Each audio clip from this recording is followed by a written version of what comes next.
मैथिली व्याकरण के अंतर्गत हम सब ने मैथिली में सर्वनाम, प्राचीन मैथिली, मध्यकालीन मैथिली में सर्वनाम की विशेषता, फिर मैथिली में सर्वनामक रूपावली, इन सब को देखने के बाद मैथिली व्याकरण के अंतर्गत नए टॉपिक मैथिली में क्रियापद को पढ़ेंगे। किस तरह से क्रिया की भाव भंगिता अलग अलग आधार पर मैथिली में क्रियापद की किस तरह से उपयोग होता है, इसका हम आज हिंदी से तुलना करते हुए, ताकि इसकी एक स्पष्ट समझ विकसित किया जा सके कि मैथिली में क्रियापद दूसरे भाषाओं से किस तरह से अलग है, किस तरह से इसमें क्रियापद की विविधता है। मैथिली क्रियापद सबसँ जटिल मानल जाइत अछि आ एहि जटिलता एकरा आन भाषाक समकक्ष विशिष्ट बनाबैत अछि। मैथिली में एक एकटा धातुक केवल कृतिपाच 36टा रूप होइत अछि। कृतिपाच अर्थात उस धातु को प्रत्यय जोड़ करके जितने अलग अलग तरह के जो शब्द बनाए जाते हैं, तो उसका 36 रूप होता है। आ जँ एकर वर्तनी भेद आ औपभाषिक भेद के देखी तऽ कतेक हजार रूप देखबा लेल भेटैत अछि। मैथिली क्रियापद एक दिस अपन बहुआयामी रूप आ दोसर दिस अपन प्रायोगिक विविधताक कारण विशिष्ट अछि। मैथिलीक क्रियापदक स्वरूप आ विशेषता के निम्नलिखित रूप में देखल जा सकैत अछि। अब मैथिली क्रियापद की जो विशेषता है इसे हम लोग देखते हैं। तो प्रथम है कि हिंदी, अंग्रेजी आदि की क्रियापद में मात्र एकटा प्रत्यय जोड़ल जयबाक प्रवृत्ति भेटैत अछि। अब प्रत्यय क्या होता है ये आगे हम देखेंगे। मुदा मैथिली क्रियापद में 4टा प्रत्यय धरि एके संगे जोड़ि कऽ क्रियापद बनि सकैत अछि आ प्रत्येक क्रियाक अपन अलग अलग व्यंजकता होइत अछि। जेना देख धातु से देखल कैक। अब यहाँ पर देख में इक जो जोड़ा है, अब इस कितने अलग अलग रूप इसका जोड़ा है वो प्रत्यय हो गया। जैसे क्रिया की व्यंजकता के देखो, यानी इसकी विविधता को देखिए। देख एक स्वतंत्र शब्द है, स्वतंत्र रूप है। इसमें लौ जोड़ के देख जोड़ लो देखल। ये भूतकालिक क्रियापद अर्थात पास्ट टेंस का बोध कराता है कि वर्ब अपने पास्ट टेंस में काम पूरा हो चुका है। फिर देख प्लस लौ और क जोड़ करके देखलक, यह भूतकाल का अनादर रूप है, जो पता चला पास्ट टेंस में किसी अपने से छोटे उम्र के बच्चों के साथ बात करते हुए उसे अनादर भाव में कह रहे हैं। देखलक, देखल कई, और फिर देखल के बाद क ई तीनों जोड़ देते हैं, तो इसमें फलभागी कर्ता अर्थात जिन्होंने देखा से आन क्रिया के रूप। तो यह ये दिखता है, ये जो देखा है उसने बता रहा है कि देखल के जो अपनी पास्ट टेंस में आन क्रिया के रूप से अलग है, फलवागी करता। तो देखल कई, फिर उस तरह से देखल क ई, फिर क और जोड़ करके 4 जोड़ के ल क ई आ क देखल कई, तो अनादर फलभागी क्रिया। अब यहाँ पर देख में ही लौ जोड़ के, फिर क जोड़ के, फिर ई जोड़ के, फिर से क जोड़ करके 4 तरह के प्रत्यय जोड़ करके क्रियापद बनाया जाता है। जबकि हिंदी या दूसरे भाषाओं में केवल एक ही उसकी प्रत्यय जोड़ करके एक ही ऐसा रूप देखने को मिलता है। लेकिन मैथिली क्रियापद में इसकी व्यंजकता देखिए कि 4 तरह से बनाए जा सकते हैं। प्रत्येक क्रियापद में वक्ता का अभिप्राय अर्थात जो बोलते हैं उनके भाव अनुसार प्रत्यय सभक लगायल जयबाक प्रवृत्ति भेटैत अछि। जेना शिक्षक कहलनि में कह प्लस लैन आदर कर्ताक रूप क्रिया जोड़ा गया है। कह में कह एक स्वतंत्र रूप हो गया, लैन उसमें प्रत्यय है और ये आदर कर्ताक रूप हो गया अर्थात रिस्पेक्टेबल सब्जेक्ट का रूप। हम कहब, इसमें कह एक स्वतंत्र रूप है, वो उसमें जोड़ा गया है। इसमें हम एक उत्तम पुरुष फर्स्ट पर्सन हो गया, और कहब अर्थात पास्ट टेंस का बोध कि हम भविष्य में बोलेंगे, बताएंगे, तो हम कहब भविष्य क्रिया। नौकर कहत, कह जोड़ तो अर्थात अन्य पुरुष थर्ड पर्सन को इंगित करके बता रहे हैं कि वो बताएगा। यह अनादरक भविष्यत क्रिया, तो यह फ्यूचर टेंस हो गया इसका। तो कह प्लस हो मध्यम पुरुष अर्थात सेकेंड पर्सन समकक्ष कर्ता लेल अर्थात समान उम्र के व्यक्ति के लिए वर्तमान क्रिया प्रेजेंट टेंस है, जिसमें किसी को बोला जाता है कि तुम बोलो, तुम बताओ। हम कहलहु, कह प्लस लहू उत्तम पुरुष भूतकालिक क्रिया फर्स्ट पर्सन। पास्ट टेंस हम कहलहु यानी हमने बता दिया, और इसमें कह स्वतंत्र रूप है, लहू प्रत्यय जोड़ा गया है। स्पष्ट क्रिया में मैथिली वर्तनी विविधता बड़ बेसी है।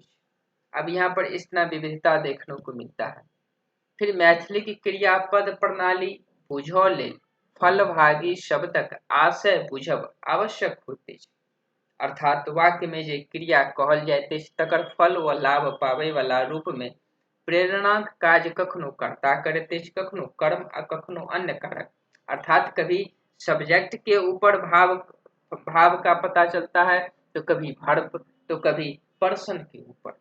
जेना मोहन अपना लेल भात रहलन, यानी अब खुद के लिए उसने चावल पकाया, रहलन मतलब पकाया। एहि में राणव क्रिया अर्थात पकाना एक क्रिया है, वर्ब है। अब इसकी उदाहरण है मोहन स्वयं लेल भात रहलन, यानी मोहन स्वयं के लिए, खुद के लिए चावल पकाया।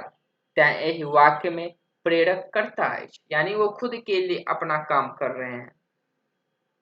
मोहन श्याम लेल अर्थात किसी और को इंगित करते हुए भात रहलन, वो किसी और के लिए चावल पकाए। एहि में रान्हलथिन क्रिया कर्मक प्रेरणा से प्रभावित। मैथिली में संयुक्त क्रियापद संबंधी विशेषता। क्रिया की विशेष स्थिति बुझबा लेल दूटा क्रियापद के जोड़ल वा बानल जाइत अछि, जकरो संयुक्त क्रियापद कहल जाइत अछि। एहि में पहिल क्रिया असमापी रूप में रहैत अछि आ दोसर समापी रूप में। असमापी क्रियाक अर्थानुसार 5टा रूप होइत अछि। अब यह देखिए 5 रूप क्या सब है। नाच देख चलला अर्थात नृत्य देख करके चला। पूर्वकालिक क्रिया, इसमें क्या है कि सबसे पहले नाच देखनाई अर्थात डांस देखा और उसके बाद चलना। यह संयुक्त क्रियापद की 5 रूप है। तखन चलना यानी असमापी अर्थात इस क्रिया में समाप्त नहीं हुआ, क्रिया जारी है। नाच देखै चलला उत्तरकालिक क्रिया, यानी पहले चलनाई फिर नाच देखनाई। नाच देखैत चलला समकालिक, यह प्रेजेंट टेंस की नाच देखना और चलना संग संग जारी है। पड़ल बजला अर्थात सोए लेटे लेटे कुछ बोला भूतकालिक क्रिया प्रेजेंट टेंस। पास्ट टेंस में पहिने पड़ल क्रिया तखन बाजब क्रिया संपन्न भेल, अर्थात पहले किसी ने लेटा फिर कुछ बोला। देखने चलला अतीतकालिक भूतकालिक क्रिया पास्ट टेंस की, जहां पर काम खत्म हो चुका है, अर्थात देख के चले गए।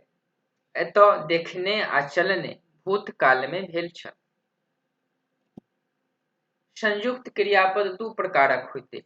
अब यहाँ पर ये हमने 5 अलग अलग रूप देखा। और समापी क्रिया और संयुक्त क्रियापद की 2 प्रकार होते हैं। पहले प्रकार क्रियापद में मूल अर्थ सुरक्षित रहते हैं, जकर उदाहरण ऊपर दिल गेल। अभी जो हम लोग ने उदाहरण देखे हैं ये 5 क्रिया का।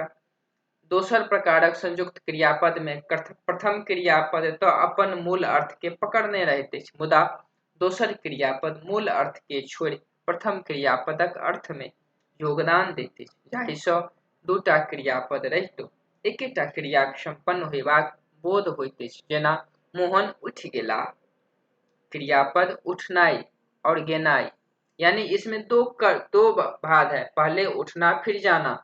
लेकिन ऐसे लग रहा है कि एक ही काम हुआ है। क्रियापद संपन्नता गेनाई, उठनाई गेनाई क्रियापद है और क्रिया संपन्नता गेनाई, चाहे जैसे गए उठ गए। हम खाई लेलौं क्रियापद खेनाई, लेनाई क्रिया संपन्नता खेनाई, लेकिन काम क्या खत्म हो रहा है कि खाना खा लिया। मैथिली में थिक क्रियापद संबंधी विशेषता। थिक क्रियापदक प्रयोग केवल वर्तमान कालक शब्दार्थक क्रिया में, वर्तमान काल अर्थात प्रेजेंट टेंस की पॉजिटिव वर्ब में होता है। एहन क्रियापदक प्रयोग मैथिली आ बांग्ला दुनू में भेटैत अछि। सामान्य दृष्टि सँ थिक आ अछि दुनूक अर्थ हिंदी में हैं होइत अछि, परंतु दुनूक प्रयोग क्षेत्र बाँटल अछि, जकर किछु उदाहरण सँ बुझल जा सकैत अछि। ई आमक गाछ नहीं थिक, ई थिक कटहरक गाछ। आमक गाछ नहीं, केवल कटहरक गाछ है। अब देखिए बात दोनों एक ही है, लेकिन दूसरे में जोड़ दे करके बताया जा रहा है कि नहीं नहीं ये वही मानी निश्चित है। एतऽ दोनों वाक्य में पहिल वाक्य में थिक के हटा कर अछिक प्रयोग भ सकैत अछि, मुदा दोसर वाक्य में अछिक स्थान पर थिकक प्रयोग नहीं भ सकैत अछि। अब मैथिली क्रियापद में थिक की प्रयोग के लिए ये जो विशेषता ये पॉइंट बनाया गया है कि थिक कटहरक गाछ, ये इसमें है कि दोनों वाक्य में पहिल वाक्य में थिक के हटाकर अछिक प्रयोग भ सकैत अछि। अब इम आमक गाछ नहीं थिक, यानी ये भी हम बोल सकते हैं कि ये आम के गाछ नहीं अछि, ये अछि कटहरक गाछ। लेकिन दूसरा जो है आमक गाछ नहीं, केवल कटहरक गाछ अछि, यहाँ पर हम थिक का उपयोग नहीं कर सकते हैं। दोसर प्रथम वाक्य में गाछ प्रश्नगत अछि, यानी ये इंट्रोगेटिव है कि ये हो भी सकता है नहीं भी हो सकता है। ये आमक वा कटहरक तैं सत्ता स्थापित करबा लेल थिक शब्दक प्रयोग कैल गेल अछि। यद्यपि आइ शनैः शनैः अर्थात धीरे धीरे थिक क्रियाक प्रतिस्थापना अच से भ गेल अछि, अर्थात अब थिक जो है सो कम प्रयोग है, अब उसके स्थान पर अच का ही ज्यादातर लोकप्रियता हासिल हो रहा, इसका ही उपयोग ज्यादा है। मैथिली में सकर्मक, अकर्मक आ द्विकर्मक तीनों प्रकार के क्रिया विद्यमानता भेटैत अछि। हम लोग अंग्रेजी में पढ़ते हैं ट्रांजिटिव वर्ब, इंट्रांजिटिव वर्ब, तो वही है। जेना ओ सुतैत अछि, अकर्मक क्रिया, सुतनाइ अकर्मक क्रिया अछि, कारण एहि क्रियाक प्रभाव प्रत्यक्षतः कर्ता पर पड़ैत अछि। ओ रोटी खाइत अछि, सकर्मक क्रिया, एहि क्रिया में क्रियाक संपन्नता कर्म रोटी पर निर्भर करैत अछि, तें सकर्मक अछि। शिक्षक छात्र के मैथिली पढ़ौलथिन, द्विकर्मक, एहि में दूटा कार्य अछि, छात्र आ मैथिली, अर्थात मैथिली पढ़ाते भी है और छात्र पढ़ भी रहे। क्रिया पढ़ेबाक प्रभाव दोनों कर्म से संबंधित अछि, तें द्विकर्मक क्रियाक प्रयोग देखबा लेल भेटैत अछि। मैथिली में शब्दगत लिंगता नहीं होइत अछि, मुदा मनुष्यक संदर्भ में क्रियाक लिंग होइत अछि। जेना राम गेलाह, अब हम ये सकर्मक अकर्मक क्रिया के बाद मैथिली में शब्दगत लिंग क्रियापद में लिंग को देख रहे हैं। 7वां पॉइंट में मैथिली में शब्दगत लिंगता नहीं होइत अछि, मुदा मनुष्यक संदर्भ में क्रियाक लिंग होइत अछि। जेना राम गेलाह, सीता गेलीह, एहिठाम राम पुरुष लेल पुल्लिंग क्रिया आ सीता स्त्री लेल स्त्रीलिंग क्रियाक प्रयोग भेल अछि। यानी सीता गेलीह, सीता गेलाह नहीं बोल सकते हैं, राम गेलाह तो ये गेलाह पुल्लिंग है, लेकिन राम गेलीह नहीं बोल सकते हैं। मैथिली में क्रियाक बहुवचन नहीं होइत अछि, जेना हिंदी आदि भाषा सब में एक वचन कर्ता लेल, अर्थात सिंगुलर वर्ब लेल एक वचन क्रिया आ बहुवचन कर्ता लेल बहुवचन क्रियाक प्रयोग होइत अछि, मुदा मैथिली में दोनों अवस्था में एक एक क्रिया आ सहायक क्रियाक प्रयोग होइत अछि। हम इंग्लिश में पढ़ते हैं कि किस तरह से सिंगुलर के साथ सिंगुलर वर्ब, प्लूरल के साथ प्लूरल वर्ब का उपयोग। और हिंदी में जैसे जना हिंदी में मैं खेलता हूँ, हम लोग खेलते हैं, मैथिली में हम खेलैत छी, और यहाँ पर हम का बहुवचनीकरण हम सब लगा करके हम सब खेलैत छी। तो यहाँ पर खेलैत भी सिंगुलर के साथ भी है और हम सब के साथ भी खेलैत है, लेकिन हिंदी में देखिए मैं के साथ खेलता हूँ और हम लोग के साथ खेलते हैं। तो यहाँ पर भी जिस तरह से सब्जेक्ट सिंगुलर या प्लूरल होता है उसका भी प्रभाव वर्ब पर पड़ता है, लेकिन मैथिली में ऐसा नहीं होता है। निष्कर्षतः मैथिली क्रिया अपन बहुआयामी स्वरूप लेल विशिष्ट। तो हम सब ने मैथिली में क्रियापद को यह सिंगुलर और प्लूरल के आधार पर, ट्रांजिटिव इंट्रांजिटिव वर्ब के आधार पर, लिंग के आधार पर, थिक क्रियापद संबंधी विशेषता के आधार पर संयुक्त क्रियापद संबंधी विशेषताओं के आधार पर मैथिली क्रियापद के फलभागी शब्दक आशय बुझब अनुसार यानी भाव के अनुसार, कर्ता के प्रभाव के अनुसार को हमने हिंदी, अंग्रेजी आदि क्रियापद से तुलना करते हुए मैथिली क्रियापद को पढ़ा, ताकि मैथिली में क्रियापद की जो विविधता है, जो भाषाओं की अपनी एक सक्षमता है, स्वतंत्र अस्तित्व की तुलना है, तर्क है, उसको अन्य भाषाओं के समक्ष कितनी विविधता और एक सरल और विस्तृत समृद्ध भाषाओं का अपनी साबित करता है। ऐसे मैथिली में क्रियापद को पढ़ करके हम सब ने समझा। इस तरह से मैथिली व्याकरण के एक महत्वपूर्ण टॉपिक मैथिली में क्रियापद को हम सब ने पढ़ा। आप सब इसे लाइक और सब्सक्राइब जरूर कर दीजिए।